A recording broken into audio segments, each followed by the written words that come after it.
Hi అండి అందరికీ welcome back to my channel. ఈ వీడియోలో నేను చూపిస్తున్న కూర పేరు వచ్చేసి గంగబాయిల కూర అనమాట. దీన్ని కట్ చేసి ఈరోజు పప్పు అయితే వండుదాం అనుకుంటున్నాను. ఇదిగోండి, దీన్ని అయితే కట్ చేస్తాను. కోసేటప్పుడు కొంచెం గడ్డి కూడా వచ్చేసింది. పప్పు చేస్తున్నాను కాబట్టి కాళ్ళు ఏమి రాకుండా ఓన్లీ ఆకులు మాత్రమే కోసుకుంటున్నాను. దీన్ని మా సైడు గంగబాయిల కూర అని అయితే అంటారనమాట. ఈ ఆకుకూర మీలో ఎవరికైనా తెలుసుంటే కామెంట్ చేయండి. అలాగే మీ సైడు ఈ ఆకుకూరని ఏమని పిలుస్తారో అది కూడా కామెంట్ చేసి చెప్పండి. ఇది ఊరికనే పెరుగుతుందండి. దీనికి ఏమి పోషణ చేయవసరం లేదు. ఎక్కడ పడితే అక్కడ పెరుగుతుంది. ఈజీగా దొరికేస్తుంది అందరికీ. నేను కట్ చేసి పెట్టుకున్న ఆకుకూరకి ఇంత గ్లాసు పప్పు అయితే వేస్తున్నాను. ఈ ఆకుకూర పప్పు వండటానికి వెరైటీ ప్రాసెస్ ఏమీ లేదండి. నార్మల్గా మనం డైలీ పప్పు చేసుకున్న అలాగే చేసుకోవడమే. ముందుగా పప్పుని వాష్ చేసుకొని మంచినీళ్ళు పోసేసి పప్పుని ఉడికించుకోవాలి కుక్కర్లో పెట్టి. పప్పు పొయ్యి మీద పెట్టేసిన తర్వాత ఈ ఆకుకూరను కూడా ఒకసారి శుభ్రంగా అయితే వాష్ చేసుకుందాము. అలాగే నాదొక చిన్న రిక్వెస్ట్ అండి, నా వీడియోస్ కనుక మీలో ఎవరికైనా నచ్చినట్లయితే నా వీడియోస్ని లైక్ చేయండి, షేర్ చేయండి, అలాగే సబ్స్క్రైబ్ చేసుకొని నా ఛానల్ని సపోర్ట్ చేయండి. ఈ మొక్క వచ్చేసి ఎక్కువగా మట్టిలో పాగుతుందండి, నేల మీద పాగుతుందనమాట తీగలాగా. అందుకని కొంచెం ఎక్కువగా మట్టి అయితే ఉంటుందన్నమాట. అందుకని ఒక 2-3 టైమ్స్ అయితే శుభ్రంగా వాష్ చేసి పెట్టుకోవాలి. ఈ ఆకుకూర కడుక్కున్న తర్వాత ఈ పప్పు వండటానికి కొంచెం చింతపండు అయితే కావాలి. అందుకని ఇంత చింతపండు అయితే తీసుకొని వాటర్లో నానబెట్టుకుంటున్నాను నేను ముందుగానే. చింతపండు ఎవరిష్టం అండి, ఎవరి పులుపుకి తగ్గినట్టు వాళ్ళైతే వేసుకోవచ్చు. అంతకుముందు అయితే నాకు అసలు తెలియదండి ఇది ఒక ఆకుకూరని. ఒకసారి నేను ఖమ్మం మా చిన్నమ్మ వాళ్ళ ఇంటికి వెళ్ళినప్పుడు మా బాబాయ్ అయితే ఈ ఆకుకూరని కొనుక్కొచ్చారనమాట. నేను మా చిన్నమ్మని అడిగాను, ఏంటి చిన్నమ్మ పిచ్చాకులు కొనుక్కొచ్చారు బాబాయ్ అంటే, అవి పిచ్చాకులు కాదురా, అది కూడా ఆకుకూరే, వండుకొని తింటారు దాన్ని కూడా.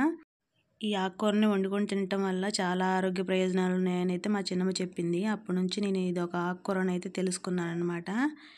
ఇంకా పప్పు అయితే ఉడికిపోయింది. ఇప్పుడు కుక్కర్ ఓపెన్ చేసేసుకొని పప్పుని మెత్తగా మెదుపుకోవాలండి. ముందుగా పప్పు ఎంత మెత్తగా ఉడికితే అంత బాగుంటుందన్నమాట. ఈ పప్పు అయితే పప్పు మెదుపుకొని అందులో కొన్ని వాటర్ యాడ్ చేసుకొని మళ్ళీ మనం కడిగి పెట్టుకున్న ఆకుకూరను అయితే ఈ పప్పులో వేసేసుకొని మళ్ళీ పొయ్యి మీద పెట్టాలండి. అలా పొయ్యి మీద పెట్టుకున్న తర్వాత ఇందులో మన టేస్ట్కి సరిపడా పసుపు, కారం, ఉప్పు యాడ్ చేసుకొని ఉడికించుకోవాలి. ఈ ఆకుకూర తింటే చలవ చేస్తుందంటండి, అలాగే జుట్టు కూడా ఆరోగ్యంగా ఉంటుందంట. అందుకే ఈ ఆకుకూర ఎప్పుడైనా దొరికినప్పుడు నాకు ఖచ్చితంగా నా డైట్లో అయితే యాడ్ చేసుకుంటున్నాను. ఇంక ఇది ఉడికేలోపు మనం తాలింపుకి అయితే రెడీ చేసుకుందామండి. తాలింపుకి వచ్చేసి ఎండుమిరపకాయలు, జీలకర్ర, తాలింపు గింజలు, కరివేపాకు, వెల్లుల్లిపాయలు అయితే తీసుకున్నానండి. ఇంకా ఈ పప్పు కొంచెం ఉడికిపోయిన తర్వాత ఆకంతా మగ్గిపోయిన తర్వాత మనం టేస్ట్కి సరిపడా చింతపులుసు అయితే పోసుకుందామండి. చింతపండు రసం వేసుకోవడం ఇష్టం లేని వాళ్ళు నిమ్మకాయనే పిండుకోవచ్చండి. నిమ్మకాయ పిండుకున్నా కూడా టేస్ట్ అయితే చాలా బాగుంటుంది. చింతపండు రసం యాడ్ చేసిన తర్వాత కొంచెంసేపు ఆ చింతపండు రసంలో కూడా పప్పుని అయితే ఉడకనివ్వాలి. అప్పుడు ఇంకా టేస్ట్ చాలా బాగుంటుందన్నమాట. తర్వాత ఇంకా తాలింపుకి అయితే రెడీ చేస్తున్నాను. ఇంకా తాలింపుకి ఒక గిన్నె పెట్టేసుకొని అందులో ఆయిల్ వేసేసి ఆయిల్ హీట్ అయిన తర్వాత మనం సిద్ధం చేసుకున్న తాలింపు దినుసులన్నీ వేసేసి తాలింపు వేసుకోవడమేనండి. ఇలా పప్పులు లాంటివి ఎప్పుడైనా తాలింపు వేసినప్పుడు ఆ తాలింపు దినుసులు అన్నీ వేయగానే వచ్చే స్మెల్ ఉంటుంది చూసారా, అదైతే చాలా బాగుంటుందండి. ఆ స్మెల్కే పప్పు అయితే తినబుద్ధి అవుతుంది బాగా.